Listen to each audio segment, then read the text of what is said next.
नमस्कार सर। नमस्कार। क्या हाल खबर? ठीक ठाक। आप सुनाइए।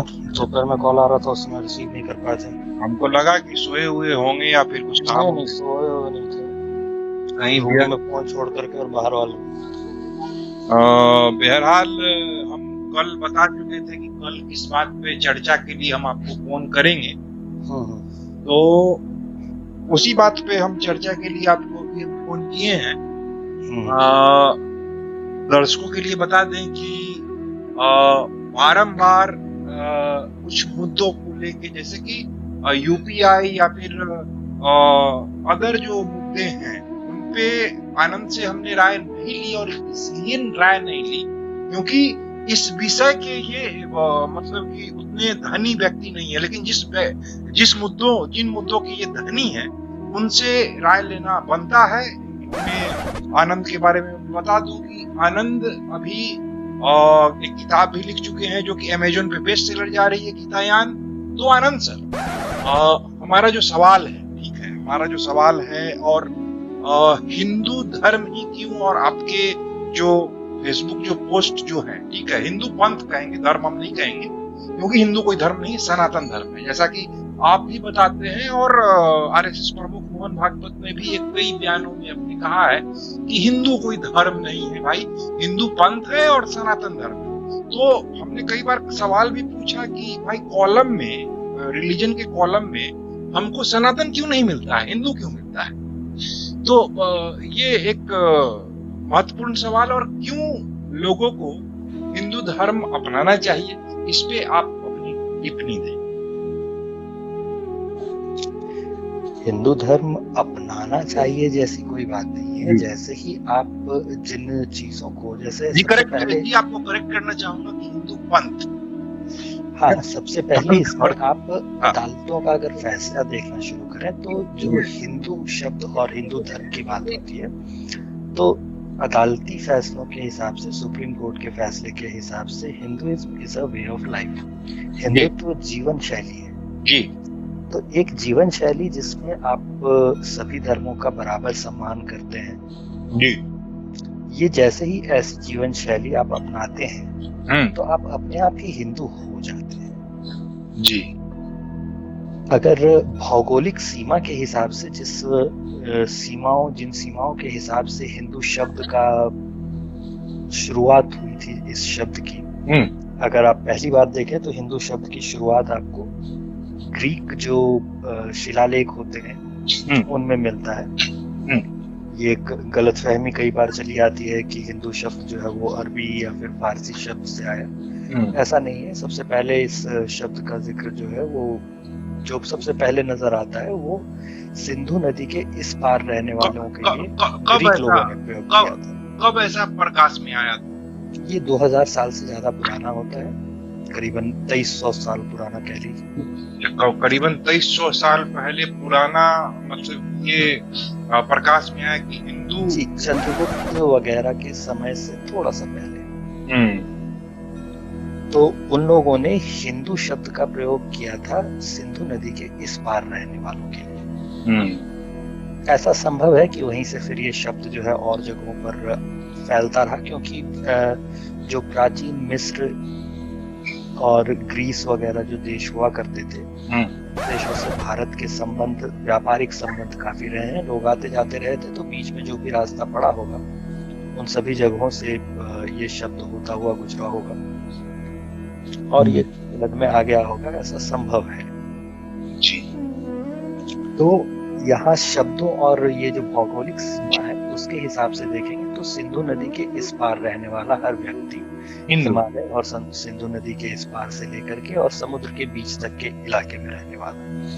ये जो भौगोलिक सीमा है ये कम से कम भी अगर आप देखें तो 2300 सालों से बिल्कुल साफ साफ डिफाइंड है।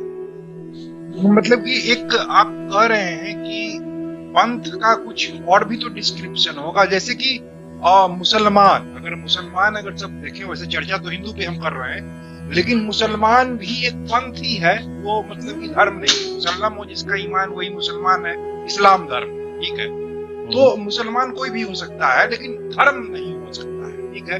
तो मुसलमान पंथ में और हिंदू पंथ में क्या अंतर है?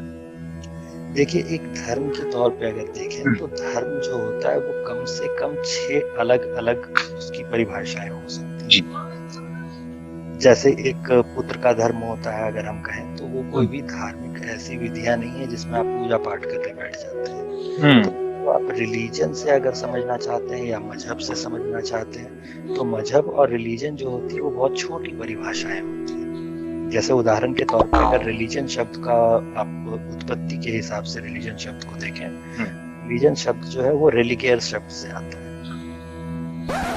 तो रिलीगियर शब्द आपको अभी बहुत आसानी से नजर आ जाएगा कि एक बड़े से स्टॉक मार्केट की डीलिंग की कंपनी होती है, उसका नाम रिलीगियर होता है। जो शब्द होता है उसका मतलब होता है बांधना, बांध देना, क्योंकि एक मतलब कि अगर एक सीमा में बांध देना, एक तौर तरीके से बांध देना कि यही तौर तरीके इस्तेमाल होंगे, दूसरा कोई तौर तरीका इस्तेमाल नहीं होगा।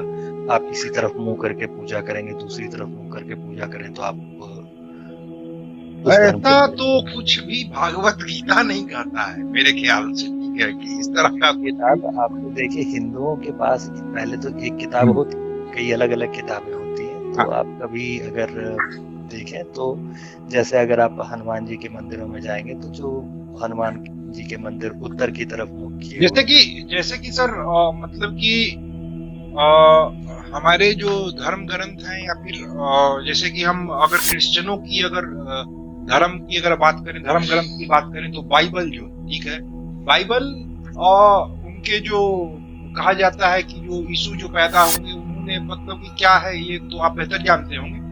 और जो मतलब कि मुस्लिमों में पैगंबर साहब ने जो है जो कुरान लेके आए थे, और ये इस तरह का कुछ वर्णन है। लेकिन हिंदू धर्म में जब हम गीता को जब पढ़ते हैं, ठीक है, गीता भगवत गीता को जब हम पढ़ते हैं तो उसमें साफ साफ भगवान कृष्ण ही खुद बात रहे हैं, भगवान खुद कह रहे हैं कि भाई, और एक मुझे लगता है कि एक पहली किताब है जो कि मेरे ख्याल से भगवान कृष्ण ने ही कहा होगा। और भी धर्मों की हम बात अगर करें तो वहां पे मैं ये नहीं टीका टिप्पणी करना चाहूंगा कि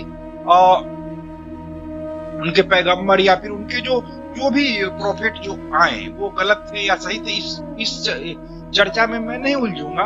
मैं सीधा सीधा ये कहना चाहूंगा कि भगवान को एक ही किताब दिया और वो गीता है, जो कि भगवान ने खुद अपने मुख से बांचा है।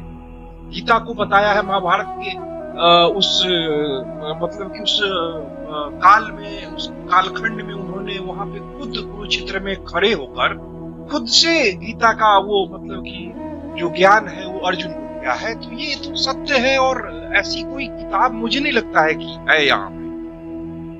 आपका इस बारे में? इसके अलावा और कोई किताब हो भी नहीं सकती। आप जैसे देखें कि आप जब धर्म की बात कर रहे होते हैं तो आप दुनिया की किसी चीज की या आप अपनी शारीरिक उन्नति या आपके पैसे कैसे आपके पास जो घर में रखे हुए हैं वो बढ़ करके, मतलब 1 लाख अगर आप इस साल कमा रहे हैं तो अगले साल 1.5 लाख कमाने लगे। इन सारी चीजों के बारे में भला भगवान आपको बताने क्यों आए? क्या मतलब है? भगवान ने तो गीता में ही सब कुछ बता दिया है। आपकी आध्यात्मिक उन्नति के अलावा आपको और किसी चीज के लिए नहीं सिखाने आते हैं। वो ये भी नहीं कहते आपको, जैसे दूसरे कई ग्रंथों में कहा जाता है कि अगर तुम्हारे मजहब को मानता है तो ठीक है, अगर नहीं मानता तो उसे कत्ल कर दो, जायज है। तो हिंदुओं में ऐसा कुछ नहीं होता। ये भी नहीं हम लोग कहते कि भाई अगर तुम हमारे धर्म को या हमारे मजहब को नहीं मानते तो तुम नर्क में जाओगे। ऐसा कुछ नहीं है, ऐसा तो हम लोग यहाँ कुछ है। दूसरे कई रिलीजन होते हैं जो ऐसा कहते हैं कि अगर तुमने हमारी बात नहीं मानी, हमारे भगवान को नहीं माना तो तुम नर्क में जाओगे। पिछले दिनों ये तो है ही, बात आपका सही है। पिछले दिनों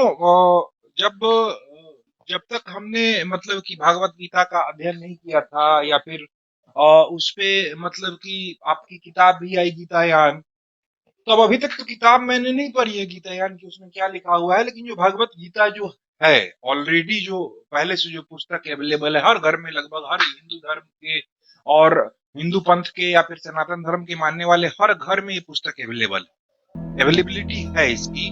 तो हमने उसको जब पढ़ना शुरू किया तब मुझे समझ में आया कि कुछ लोग एक बार क्या हुआ कि कुछ मेरे मुस्लिम फ्रेंड या फिर इस्लामिक पंथ धर्म के मानने वाले कुछ लोगों ने एक सवाल किया कि आपका भगवान कौन है, ठीक है, और आप किस भगवान को मतलब कि मानते हैं, ठीक है, और आप मतलब कि कौन सा भगवान आपका जो है सो रियल है, और आप तो ये भी कहते हैं कि ईश्वर एक है, फिर आप मतलब इतने सारे, तो उस समय शायद, और ये चर्चा करने का एक और मुख्य उद्देश्य ये भी है कि लोगों के बीच में जो भ्रांतियां हैं हिंदू धर्म के को लेकर, ठीक है, जो इस तरीके से सोचते हैं, उनको भी एक मतलब कि सीधे तौर पे एक मतलब कि सही चीजों का ज्ञान देने की मेरी कोशिश है कि वो भी जान लें कि भाई ये जो आप सोच रहे हैं और जिस तरीके से आपको हिंदू धर्म के बारे में गलत चीजें या फिर हिंदू पंथ या फिर सनातन धर्म के बारे में जो गलत चीजें जो आपके दिमाग में जो बैठा दी गई है, वो गलत है, वो ठीक नहीं है। और जैसा कि गीता के एक प्रसंग में भगवान कृष्ण कह रहे हैं कि मैं ही अंत हूँ, मैं ही अस्त हूँ, मैं ही, मुझ में ही सब कुछ है, मैं ही शुरू होता हूँ, मैं ही खत्म होता हूँ। ये प्रसंग आपने भी पढ़ा होगा। तो यहाँ पे तो एकदम क्लियर हो जाता है कि कौन हमारा सुप्रीम पावर है। तो यहाँ पे तो एकदम क्लियर कॉन्सेप्ट है। और हिंदू माइथोलॉजी यहाँ तक की हम बात करें तो उसमें वहाँ ये भी कहते हैं कि मैं ही काली हूँ, मैं ही दुर्गा हूँ, मेरे ही सब रूप हैं। तो यहाँ पे तो पूरा एकदम कॉन्सेप्ट ही क्लियर हो जाता है कि कौन और क्यों ये हिंदू माइथोलॉजी बार बार अनेक किस्सों और कहानियों से बताया जाता है कि आप मतलब कि सत्य पे असत्य की, असत्य पे सत्य की चीज बार बार यही दिखाया जाता है, यही बताया जाता है। और यही हमारा शायद देश का संविधान भी सत्य में विजयते बोलता है। तो कहीं ना कहीं मुझे लगता है कि, और यही शायद हर धर्म का भी मानना है कि सत्य की अंत में जीत होती है। तो हिंदू माइथोलॉजी, और उसमें ये भी है कि आप अगर भगवान हैं या फिर नर है, नारी है, कुछ भी हैं आप, इससे इट डजंट मैटर, ये चर्चा का विषय नहीं है। ये मतलब कि आप कुछ भी हैं फिर भी आपको सजा मिलेगी। अगर गलती हुई है, वो भूलवश ही क्यों ना हो, आपसे अगर गलती हुई है तो सजा आपको मिलेगी, चाहे उसका, इस पे क्या आपका विचार है?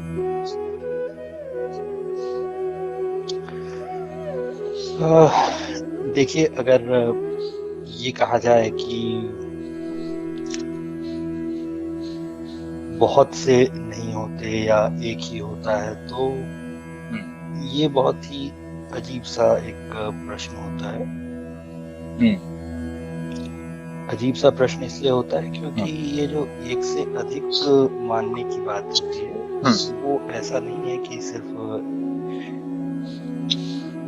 अगर आप मान लीजिए कि जैसे सूर्य को हम लोग दिनकर भी कहते हैं जी, सूर्य को ही हम लोग अरुण भी कहते हैं, बिल्कुल, सूर्य को दिवाकर भी कहते हैं, बिल्कुल 100%। ये मतलब नहीं हो जाता है कि सूर्य अलग अलग हो जाता है। हाँ बिल्कुल। और जैसे कि इसको अगर सीधा समझे तो हम अपने बच्चे का नाम रखते हैं चिंटू, पिंटू, मिंटू, किंटू, फिंटू, इस तरह का कुछ नाम रखते हैं। माँ किसी और नाम से बुला रही होती है, हाँ, पिताजी किसी और नाम से बुला रहे होते हैं, यार दोस्तों के पास उनका बुलाने का नाम कुछ और अलग हो, ऐसा भी हो सकता है। बिल्कुल, लेकिन है तो एक ही, लेकिन वो रहता तो एक ही है जी। तो आपके ये जो सवाल होता है कि अलग अलग नाम क्यों है, या बहुत से अलग अलग ऐसे क्यों हैं, तो ये एक बिल्कुल ही बेकार सा सवाल है। ये सवाल होना ही नहीं चाहिए भाई। अगर आप सोचते हैं कि वन साइज फिट्स, जो आप देखिए, जो आप नहीं जानते हैं या जिनके पास इस चीज का नॉलेज नहीं है, ज्ञान नहीं है, वो क्या करेंगे? वो तो जिनके पास वन साइज फिट्स ऑल वाला जो कंसेप्ट होता है, जैसे मान लीजिए एक 42 नंबर की शर्ट है और विकल्प वही है भाई, या तो 40 नंबर की शर्ट आएगी, या 42 की आएगी, और या फिर 44 की आएगी। अब शुभेंदु को खरीदनी है तो भी वही नंबर का खरीदे, आनंद को खरीदनी है तो भी वही नंबर का खरीदे। भाई आनंद थोड़ा सा दुबला पतला है, शुभेंदु थोड़ा सा मोटा ताजा है, और शुभेंदु को 44 नंबर नहीं आ रही है तो सही फिटिंग जो होती है वो 45 होती है। बिल्कुल।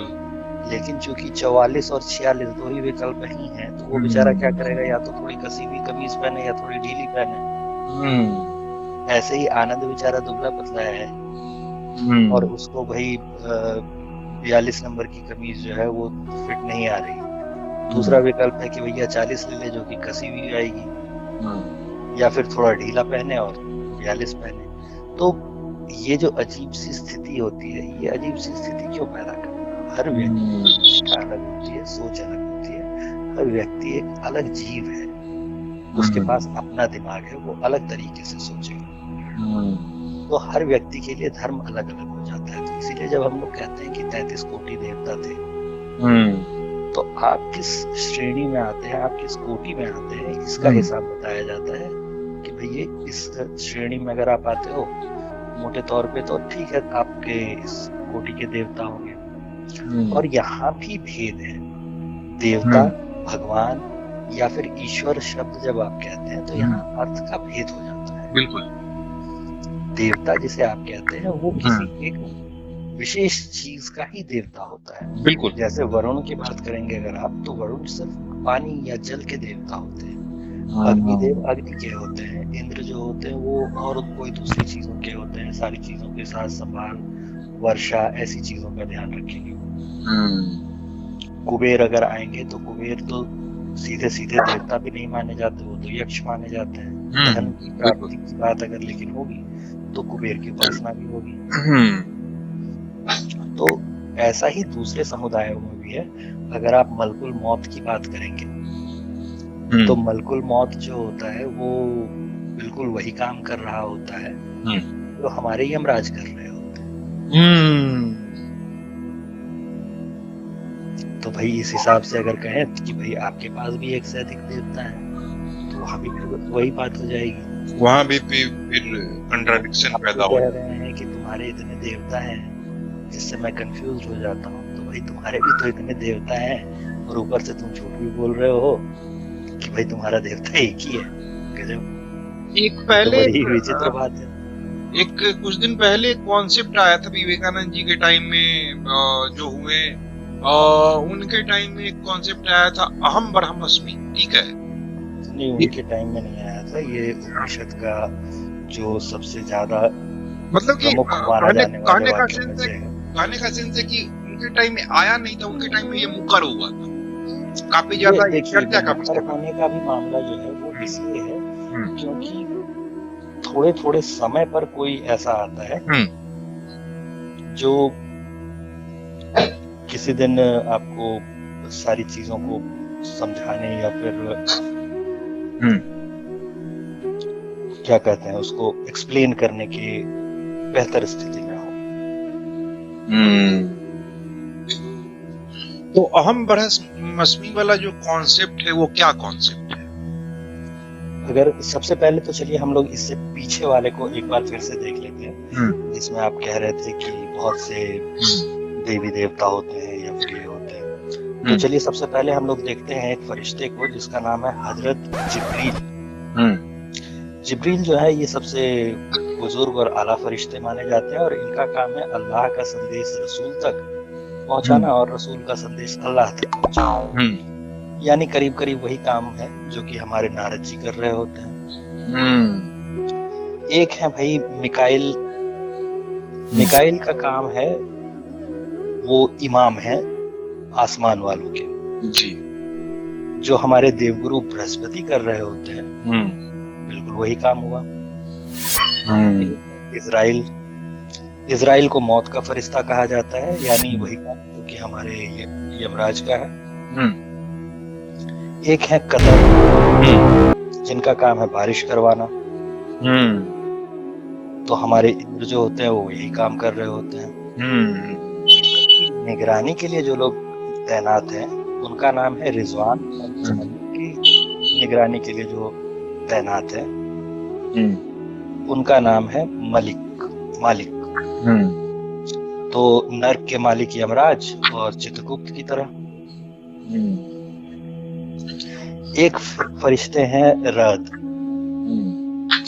इसको बादलों के बीच से जो आग पैदा होती है पैदा करने का काम इनका होता है, रद का। तो जो हमारे अग्नि देवता होते हैं वही है। बिल्कुल। तो भाई ऐसे बहुत सारे फरिश्ते हैं, जैसे कयामत के दिन सर फूंकने का काम जो है इसराफिल का होता है। एक होते हैं मीका तरुष, जिनको पर्दों का सरदार कहा जाता है, नाम के फरिश्ते हैं। नहीं तो वो लोग कहते हैं कि भाई ये फरिश्ते हैं और इनकी पूजा नहीं करते हैं हम लोग सिर्फ मतलब कि अल्लाह की पूजा तो आप कब करते हैं इंद्र की पूजा? आखिरी बार आपने कब की थी, आप ही बता दीजिए भाई। कभी नहीं करते हैं, नहीं करते हैं। तो अग्निदेव की पूजा की थी? नहीं, बिल्कुल नहीं। कब होता है अग्निदेव की? शायद कभी कभार ओम तो जो आप अभी सिखा रहे थे एग्जैक्टली वही तो वहाँ भी हो रहा है, और वहाँ ऊपर से कह भी रहे हैं कि भैया हम तो नहीं करते हैं। मतलब कि कर भी रहे हैं लेकिन कह भी नहीं रहे हैं, मतलब कि चलता रहता है। हाँ, तो ये बड़ा अजीब सा जो बार बार झूठ बोलना पड़े या दोहरी भाषा का इस्तेमाल करना पड़े, ये ना करना पड़े। आप अगर हिंदू होंगे तो आप बड़े सम्मान से स्वीकारेंगे कि भाई इंद्र कौन है, देवता है, सम्मानित है। बिल्कुल। वो आप देवता नहीं कहते हैं क्या? इंद्र को तो कई बार उनसे मतलब कि उनको जितना बेइज्जत हमको लगता है देवताओं में अगर किसी को किया गया हो तो वो इंद्र ही है। पटक पटक के उनको मतलब कि कभी स्वर्ग से सिंहासन छीन लेना, कभी कुछ तो कभी कुछ से कुछ इंद्र के साथ होता रहा है। और उनको इस अहिल्या वाले प्रकरण में देखें या फिर और भी प्रकरण में देखें तो काफी उनको दंड भी मिला है काफी बार। या फिर हम वो देखें उसमें क्या बोलते हैं जिसमें कृष्ण जी ने वो अपने अंगुली पे पहाड़ गोवर्धन पर्वत को उठा लिया था, उस समय भी इंद्र बहुत तेज बन रहे थे कि भाई हमको मतलब कि। तो इस तरीके से वो जो हिंदू माइथोलॉजी का जो मतलब कि कॉन्सेप्ट जो दिखाया गया है कि भाई आप राजा हैं या रंग, इससे कोई फर्क नहीं पड़ता है। हमको गलत और सही का यहाँ पे मतलब कि चीजें होंगी, और अगर कोई गलत है तो उसको भी सजा मिलेगी, whoever whatever। आदमी और भगवान में अंतर नहीं दिखाया गया है कोई कि ये तो इसके अलावा अगर दूसरी चीजें देखेंगे तो उसमें भी आपको ये चीज नजर आ जाएगी। जैसे कि जातिवाद की बात करते ही आपको ये चीज फिर से दिख जाएगी। देखिए जातिवाद का तो एक प्रसंग में भगवान कृष्ण गीता में फिर कह रहे हैं कि हमने वर्ण व्यवस्था जो है सो बुद्धि आधारित की थी, लेकिन मनुष्यों ने उसको अपने फायदे के लिए इसको मतलब कि उसको बना लिया जन्म आधारित, जो कि मनुष्य के विनाश का कारण बनेगा। तो ये कहीं अगर कह रहे हैं तो मुझे लगता है कि कहीं ना कहीं सही कह रहे हैं, और ये बात सही, बिल्कुल सही है। जो कि आजकल लोग जातिगत जनगणना या फिर इस पे जो पड़े हुए हैं उन लोगों को भी, और जो लोग कहते हैं कि हम यादव वंश से आते हैं या फिर जो इस तरह की बात करते हैं, उनको गीता पढ़ना चाहिए। ऐसे कई लोगों को पढ़ना चाहिए। देखिए आपका सबसे इम्पोर्टेंट चीज ये है कि आपका ग्रंथ है। अगर आप किसी और के पास जाते हैं और पूछते हैं कि तुमने बाइबल पहले पन्ने से आखिरी पन्ने तक पढ़ी है, वो बोलेगा हाँ पढ़ी है। क्यों? या तो अंग्रेजी, भाई ओरिजिनली तो वो लिखी गई थी जिस हिब्रू के जमाने में, जिस ओरिजिनली भाषा में लिखी गई थी, वो भाषा किसी को नहीं आती। उसने क्या किया भाई, अंग्रेजी या हिंदी अनुवाद जो भी था वो पढ़ लिया। ठीक, सेम चीज अगर आप दूसरी जगह जाकर के देखेंगे तो उसको भी अरबी फारसी नहीं आती है। जिस भाषा में लिखी गई थी वो भी जो है वो पक्का अरबी फारसी नहीं थी जी, वो कोई और भाषा थी जिसमें इसे पहली बार असल में लिखा गया था। उसको फिर कन्वर्ट करके, और अभी जो आपको दिखता है वो या तो अरबी में दिखता है या कहीं न कहीं इस चर्चा में आगे का सवाल छूट रहा है। और वो सवाल क्या था शायद हम भी भूल गए। आपको अगर याद है तो बताएं। तो चलिए हम लोग वहां पहुंच जाएंगे धीरे धीरे। तो सबसे पहली चीज तो ये होती है कि उन्होंने पढ़ रखी है, बाकी सबने अपने अपने धर्म की, अपने अपने मजहब की किताबें पढ़ रखी है, और आपकी जब बारी आती है तो आप वो समझते हैं जो कोई और आपको समझा के, तो आप खुद क्यों नहीं पढ़ लेते? क्यों किसी और पे निर्भर रहना? बिल्कुल। तो ये पहली वजह होती है पढ़ने की। दूसरी वजह ये होती है कि भाई आप अपनी अगली पीढ़ी को क्या सिखा के जाएंगे, क्या संस्कार देके जाएंगे, या इस मामले में जैसे विवेकानंद कहा करते थे कि आपके पास से या आपके पद से एक मित्र कम नहीं होता। असल में जब वो घटता है तो आपके पास एक शत्रु बढ़ जाता है। आप ऐसे खुद का ही देख लीजिए, अगर उदाहरण, आम जीवन का भी उदाहरण देख लीजिए, तो अगर आज आपकी आनंद से दोस्ती है, कल को दोस्ती ना रहे, ऐसा नहीं है कि एक मित्र आनंद था आपका और एक मित्र कम हो गया। हुआ क्या रहेगा कि आनंद से आपका झगड़ा हो गया रहेगा, आनंद से शत्रुता हो गई रहेगी, आपका एक दुश्मन बढ़ गया है। तो एक दुश्मन बढ़े ना, इसका प्रबंध तो आपको ही करना पड़ेगा, कि जैसे ही वो दूसरे पक्ष में जाएगा वो तो आपका शत्रु हो जाएगा। वो तो यही मान के चलेगा कि या तो काफिर है या फिर हीदन है। बिल्कुल सही बात। तो ये ना हो, कम से कम इतना तो इंश्योर करना ही चाहिए हर व्यक्ति को। कुंठाग्रस्त भी हो जाते हैं लोग। ये कुंठा ही होती है जिसकी वजह से ये आपको धर्म परिवर्तन नजर आता है। और मंडल या फिर आप देखिए, अगर छोटे मोटे स्तर पर अगर आप देखेंगे, जब भी आपको सुनाई मिला होगा कि भाई पूरा गांव जो है वो धर्म परिवर्तन करेगा। क्यों कर रहा है भाई धर्म परिवर्तन? क्योंकि हमारा यहाँ से रास्ता था, हमें रास्ता नहीं मिला। अगर सरकार हमारी बात नहीं मानेगी तो हम सब जो है इस्लाम में चले जाएंगे, या फिर बाइबल में, क्रिश्चियन में चले जाएंगे।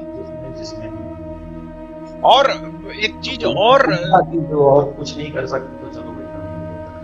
और इसमें सर एक चीज मैं और ऐड ऑन करना चाहूंगा कि जिस तरीके से मतलब कि आज जो, इससे पहले भी हम इस पे कई बार हमने लिखा है, फेसबुक पे भी, या कई बार हमने ट्विटर पे भी, या फिर कई अन्य साइटों पे भी हमने इस पे लिखा है कि धर्म का जो कहानी है, जो जिस तरीके से क्रिश्चियन स्कूल खुल रहे हैं और वहाँ पे हमारे बच्चों को जो क्रिश्चियन के बारे में जो पढ़ाया जाता है, वहाँ पे क्रिश्चियनिटी जो इंजेक्ट की जाती है, और वहीं अगर हम मदरसों की बात करें तो वहाँ पे सेपरेट व्यवस्था है। उन्होंने, इस्लाम के अनुयायियों ने एक सेपरेट व्यवस्था की है कि वो अपने बच्चों को अपने धर्म की शिक्षा देंगे। वहाँ पे हमको कोई दिक्कत नहीं होता है। लेकिन जब दिक्कत तब शुरू होती है जब एक सीबीएसई माध्यम के स्कूल में, एक सीबीएसई बोर्ड के स्कूल में एक किसी धर्म विशेष का प्रचार किया जाता है।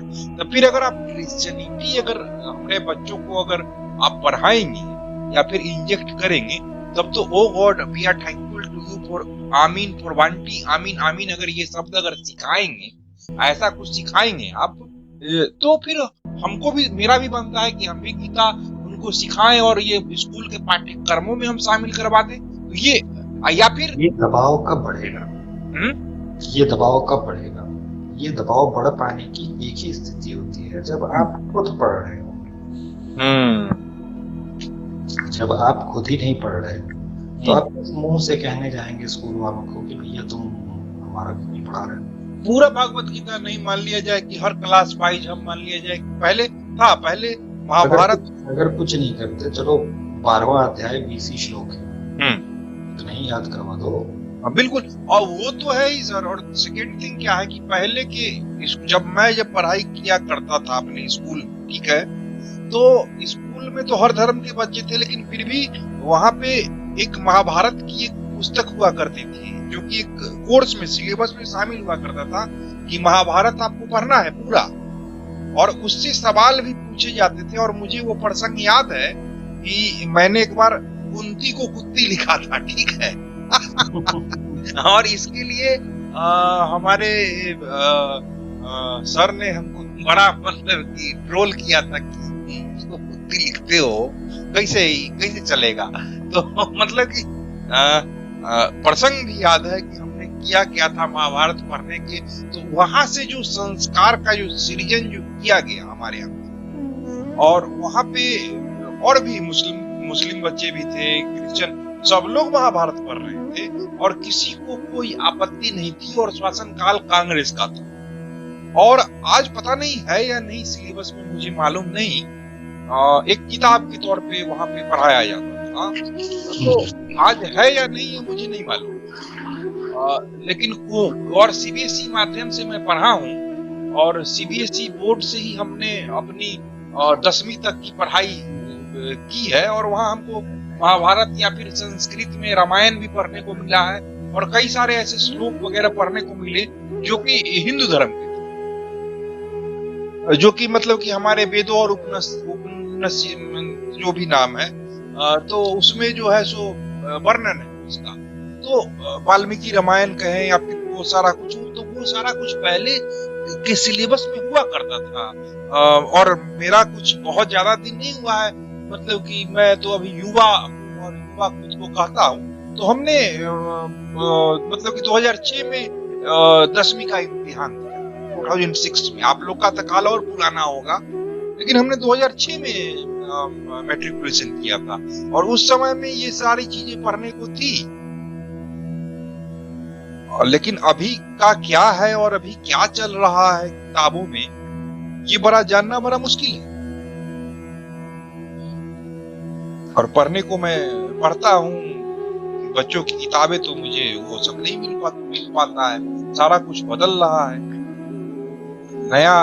नई शिक्षा नीति और जो तथाकथित जो अभी की जो मौजूदा सरकार है, वो मतलब कि इस तरीके से। और चलिए भाई, ये सब जो कहानी है, ये सब जो बात है कि क्रिश्चियन स्कूल, हिंदू स्कूल या फिर जो भी है, आप क्रिश्चियनिटी नहीं पढ़ाएंगे, हम हिंदू नहीं घुसेंगे, हम सनातनी नहीं घुसेंगे, हम अलग व्यवस्था करेंगे। जैसे कि मदरसों का व्यवस्था है, वैसे हम गुरुकुल खोलेंगे अपना अलग से, हम अपने बच्चों को अलग से एजुकेशन देंगे। आप भी क्रिश्चियन का अलग स्कूल खोल लीजिए और कुछ समय तक उनको अलग से एजुकेशन दीजिए, हमको कोई दिक्कत नहीं है। समस्या हमको तब हो जाती है जब एक कहते हैं ना उसको कि सेकुलर की जब बात आती है, झूठा सेकुलरिज्म, ठीक है, कि आप अपना धर्म घुसेर भी रहे हैं और कह रहे हैं कि ना हम तो सेकुलर। मतलब कि अगर मेरा बच्चा अगर क्रिश्चियनिटी अगर पढ़ रहा है तो वो मतलब कि सेकुलर है, और अगर उसका बच्चा अगर हिंदू का अगर प्रसाद भी ले लिया, अगर हिंदू की अगर बातें सीख भी लिया, तो वहां पे धर्म कि भाई इसमें धर्म परिवर्तन की बात की जा रही है, ये कहानी हो जाती है। और ये कई जगह पे ये चीजें हो रही हैं। ये चीजें मैं देख रहा हूँ कि कई क्रिश्चियन लोगों से या फिर उन लोगों का एटीट्यूड मैं देखता हूँ कि वो इसी तरीके से रिएक्ट करते हैं, ना प्रसाद उरसाद नहीं, ये नहीं, वो नहीं, ये सब ठीक नहीं। अरे क्या भाई, वहीं अगर मुस्लिम की अगर बात करें, जो हमारे मुस्लिम जो मित्र हैं, जो इंटेलेक्चुअल हैं, वो लोग इस तरह का नहीं है, वो लोग खा लेते हैं प्रसादी, वो लोग मतलब कि इस तरीके से, इस तरीके का जो कट्टरता वाली जो सोच है, जो कहते हैं लोग, अगर मैं खुद अगर फील करता हूँ तो वो नहीं नजर आता है इस्लामिक पंथ के लोगों में। लेकिन जो हमने जो देखा है क्रिश्चियन लोगों में और क्रिश्चियन धर्म को मानने वाले लोग, वो बड़ा ही मतलब कि अजीब तरीके से वो लोग इंजेक्ट भी करते हैं अपने धर्म को, और उनको मतलब कि क्रिश्चियन बनाने की भी कोशिश कहीं न कहीं। तो ये बड़ा ही अजीब लगता है, ये मतलब बड़ा अजीब ढंग से करते हैं बिहेव। इसमें क्या है आपका?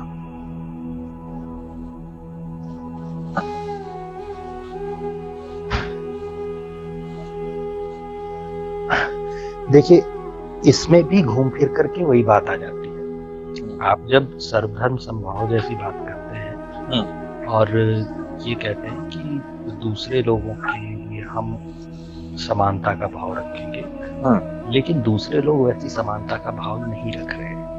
नहीं रख रहे हैं, समस्या यहीं पे आ जाती है। समस्या है, ये समस्या है गांधी की सोच की।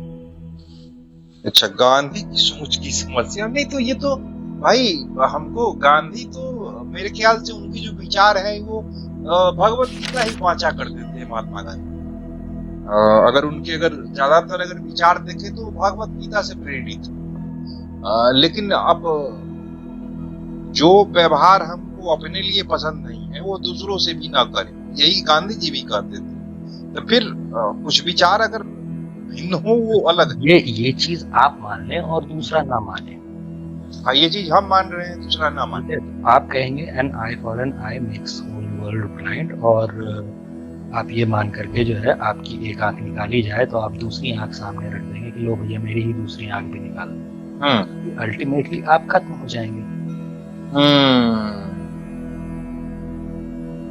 तो आप एक आंख के बदले दूसरे वाले पक्ष की एक आंख निकाल लेते हैं तो उसे पता होगा कि भैया इससे दर्द होता है, इससे तकलीफ होती है।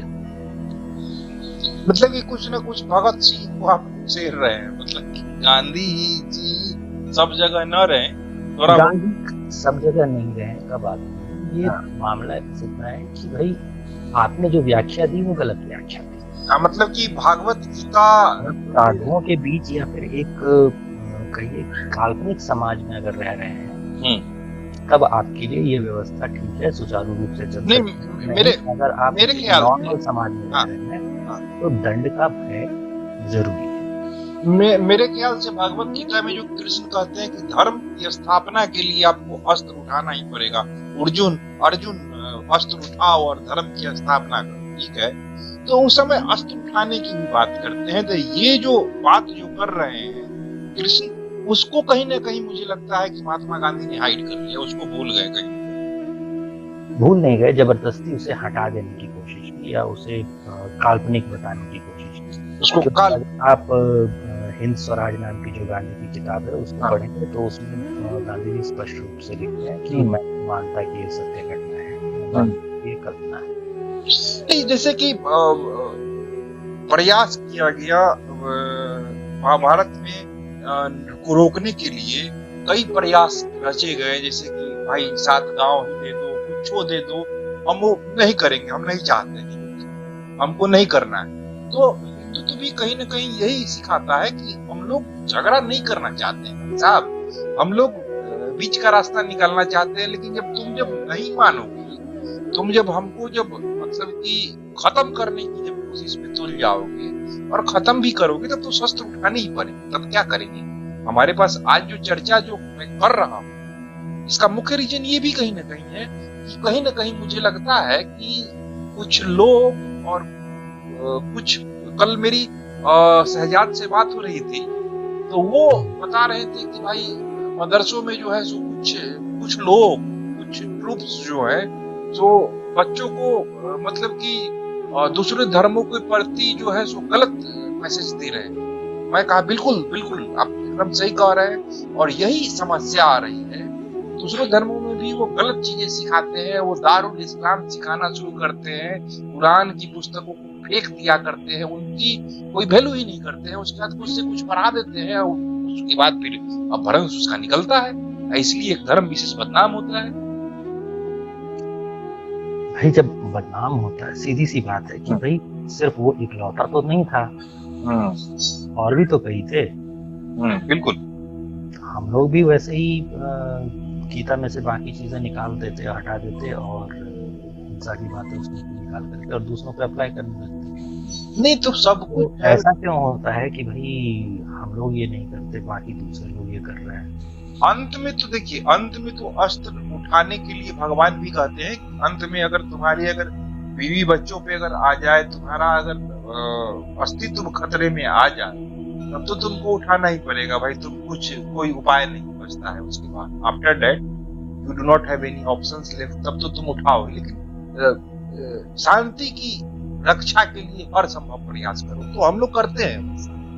हम लोग हमेशा शांति के पक्ष में रहते हैं और मतलब कि शांति के लिए हर संभव कदम उठाने को हमेशा अग्रसर रहते हैं। लेकिन अंत में फिर जैसे कि कहा गया कि तालिबान संकट हो गया या फिर कुछ भी हो गया, तो उसके पीछे का जो मुख्य रीजन है वो भगवत गीता में बड़ा ही स्पष्ट है कि अगर आप दमनकारी नीतियों का, ठीक है, विरोध नहीं करेंगे और दमन करते रहेंगे, सहते रहेंगे, तो सामने वाले को ये लगेगा कि वो आप मतलब कि सामने वाले को ये फील होने लगेगा कि इसमें आपकी मौन सहमति, और उसके कारण जो है उसका और ज्यादा मतलब उसके मन में एक क्या बोलेंगे उसको, एक घमंड उत्पन्न हो जाएगा। और वही चीजें तालिबान में मुखर होके आई। वहां के लोग जो है सो तालिबानियों के दमन को एक्सेप्ट करने लगे, और आफ्टर दैट फिर तालिबानियों को लगने लगा कि भाई ये तो पब्लिक को हम माने कि गिरा सकते हैं, मार के सुता देंगे, ये लोग कुछ नहीं करेगा। ये कहीं ना कहीं मन में बैठ गया और उसका नतीजा लोग के सामने में है। लेकिन जहाँ पे धर्म की बात होती है, जहाँ पे हिंदू धर्म की बात होती है, और जहाँ पे हिंदुत्व की बात होती है, और जहाँ पे सनातन धर्म की बात होती है, वहां पे तो ये संभव नहीं, ये होने ही नहीं देंगे। ये असंभव चीजें कोई मर जाएंगे, कट जाएंगे, कितने आए शासक और कितने गए इस देश से, लेकिन हिंदुत्व अपनी जगह पे है। और मेरे ख्याल से कोई कुछ जिस तरीके का अगर सही अगर धर्म के अगर मार्ग पे अगर चला जाए तो फिर इसको खत्म करना नेक्स्ट टू इम्पॉसिबल जैसा है। आपका इस पे क्या? जब तक आप अपनी सुरक्षा अपने हाथ में नहीं रखते, किसी और की जिम्मेदारी मान करके बैठ जाते हैं, तो ऐसी नुकसान तो ऐसा होता रहेगा।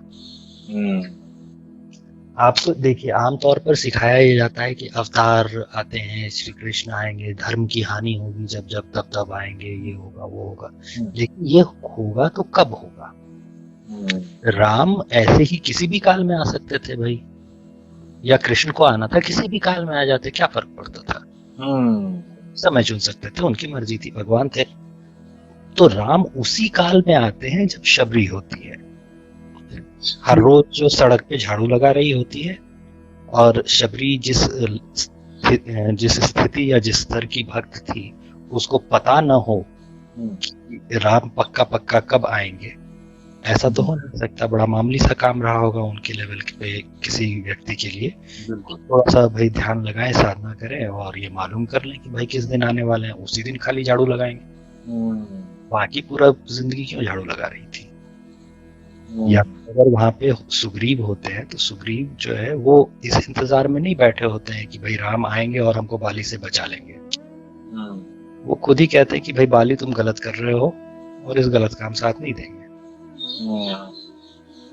गूगल पे भी अगर हम सर्च करते हैं, या फिर अगर भगवान श्री कृष्ण का भी देखेंगे, तो कृष्ण आकर के ऐसे ही अवतार किसी भी टाइम पर नहीं ले रहे होते। वो उस टाइम पे अवतार ले रहे होते हैं जिस समय उद्धव जैसे भक्त पहले से मौजूद थे, लगातार भगवान का ध्यान करने में, भगवान की प्रार्थना पूजा करने में लगे होते हैं। वो जहाँ पे जाकर के रहते हैं, वो भी कोई बहुत साधारण से लोग नहीं थे। कंस राजा है उस देश का, उसके पास भयावह किस्म के असुर हैं। उनको वो लगातार कृष्ण को मारने के लिए भेज भी रहा है, उससे गांव की क्षति भी हो रही है। इसका भी नतीजा क्या हुआ?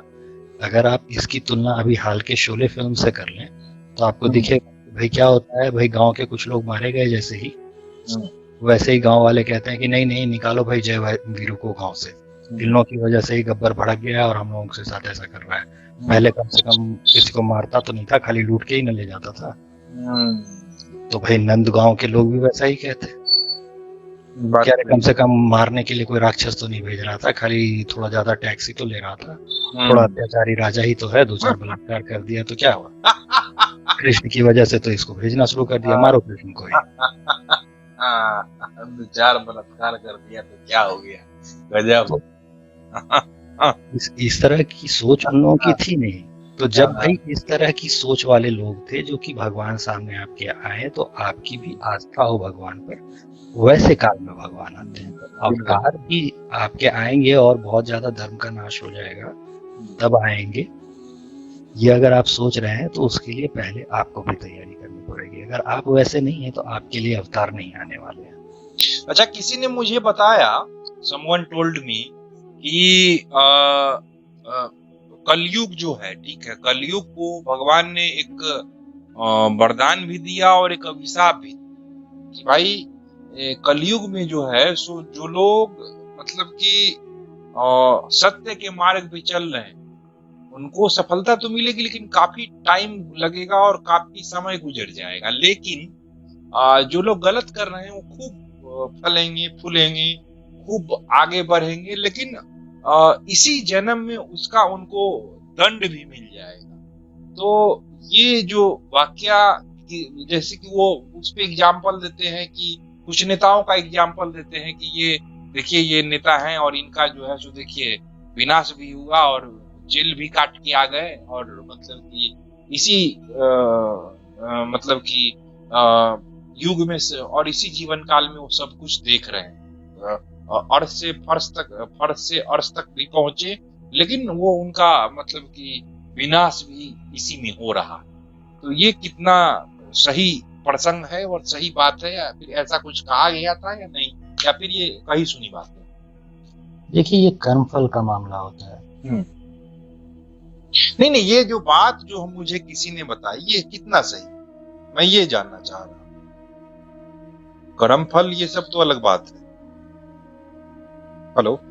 हाँ जी। हाँ, कर्मफल का जो ये मामला है ये बिल्कुल दूसरा मामला होता है। नहीं, हमको मामला में ये बात मुझे आपसे जाननी है कि ये कितना सही बात है।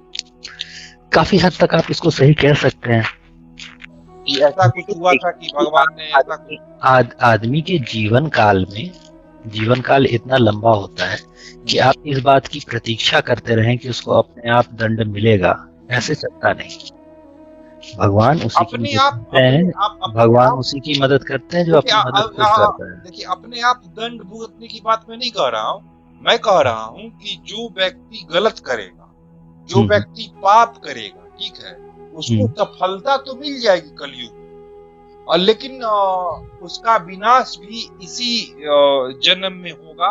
और ये बात तय, ये किसी भी कारण से, या आप करें या हम करें या फिर कोर्ट करे या फिर इस देश का सिस्टम करे या फिर किसी भी तरीके से, उस व्यक्ति विशेष का विनाश भी इसी युग में होगा।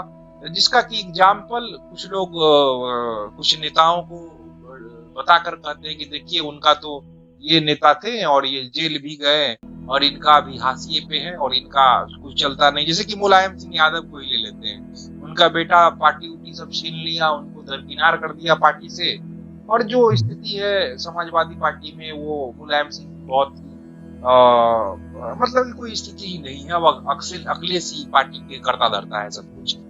तो उसका भी लोग प्रसंग गिनाते हैं कि देखिए अपने काल में, लेकिन बुढ़ारी में तो उनको कष्ट भोगना न पड़ रहा है। देखिए ना, हो रहा है गलत, क्योंकि कुछ लोग कहते हैं कि भाई वो गलत थे, या फिर लालू प्रसाद यादव की बात करें तो लोग कहते हैं कि देखिए ना जेल गए ना, गलत किए थे तो इसलिए नहीं जेल चले गए।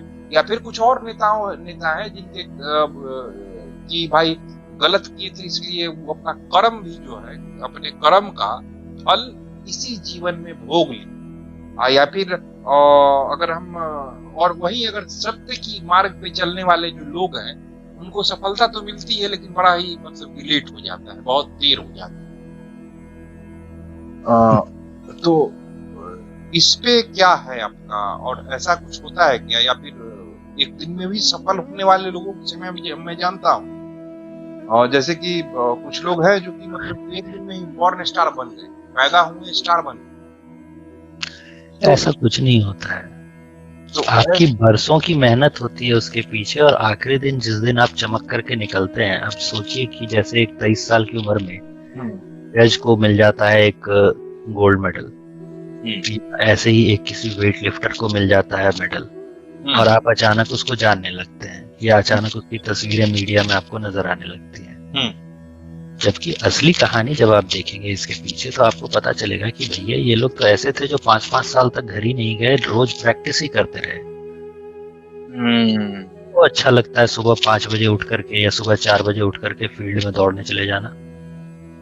11 बजे रात को यार हम क्यों नहीं व्हाट्सएप पे किसी लड़की से, अपनी गर्लफ्रेंड से चैटिंग करें। 23 साल का लड़का और क्या सोचेगा, क्यों नहीं सोचेगा ये मेहनत को। और फिर यहाँ पे गीता का प्रसंग आ जाता है कि परिश्रम से सब कुछ हो सकता है। वहां पे कहा गया है आपका कर्मफल कहीं जाता नहीं है। भगवान कोई वो वाले बनिया नहीं है जिसने आपसे पैसा पूरा ले लिया और सामान कम तोड़ के दिया। वहाँ हिसाब जब भी होगा तो बिल्कुल पक्का पक्का हिसाब होगा कि भैया तुमने कर्म इतना किया था, तुमको फल इतना मिलेगा। ज्यादातर लोग जब कह रहे होते हैं कि मुझे अपने कर्मों का नतीजा नहीं मिला, इतना अच्छा काम किए थे, मेहनत से किए थे, इतना ये किए थे, इतना वो किए थे, तो आप उसको एग्जैक्टली अगर बोलिएगा कि अच्छे से लिख करके और देख लो कि उस समय में, पूरे समय में तुम क्या क्या किए थे, उसको जब ठीक से लिख के बता दो।